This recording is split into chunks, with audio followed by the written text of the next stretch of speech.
breaking news this hour. The Energy Department says it got the fuel hike for December wrong. The department overstated the petrol price by 6 cents a litre. This means petrol will increase by 75 cents a litre instead of 81 cents for December.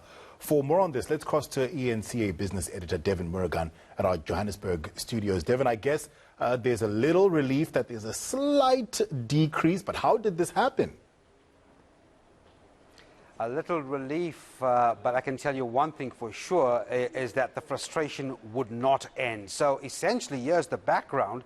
The Department of Energy saying about 20 minutes ago that they have miscalculated the petrol price for the month of December. You'll remember earlier on in the week, they said that petrol price would increase by 81 cents. We went to the pumps at midnight, and here in Gauteng, 20 Rand 35 cents for a litre of 95 unleaded petrol. It's the highest the petrol price has ever been in history, in fact. And now the Department of Energy says, well, look, they've made a mistake. It was 6 cents overstated, which means the actual petrol price increase for the month of December would be 75 cents. Now, you've got to ask yourself to what extent people will be relieved by this small decrease, but a lot of people have already pumped up their tanks over the last, 12 hours or so, when you look at that rush that happened in the night. So this is going to be a big one for the Department of Energy to explain. What are the other ramifications for this mistake, Devin, besides the fact that some people have already filled up at the wrong price?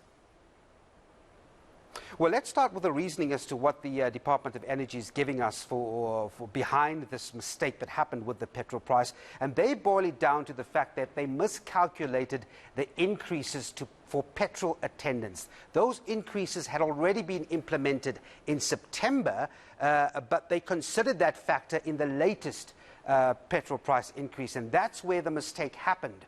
So they're pulling back on that one. As I said, petrol attendants had already been given their increase in September. That's been implemented. But bringing it on to calculate the December increase, that's where this happened. Now, to answer your question, what happens with the ramifications? Well, first of all, you've got to sort of explain to consumers and motorists, you know, how they compensated for that difference, if at least they can be.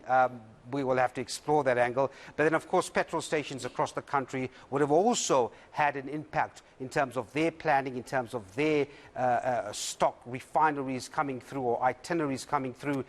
It's going to have a few implications for the entire value chain from the consumer upwards. We're speaking to the Energy Department around about 20 minutes from now, so we'll try and get a clear understanding of exactly how this went wrong, number one, and what are the implications, if any forms of rectifying this can come through.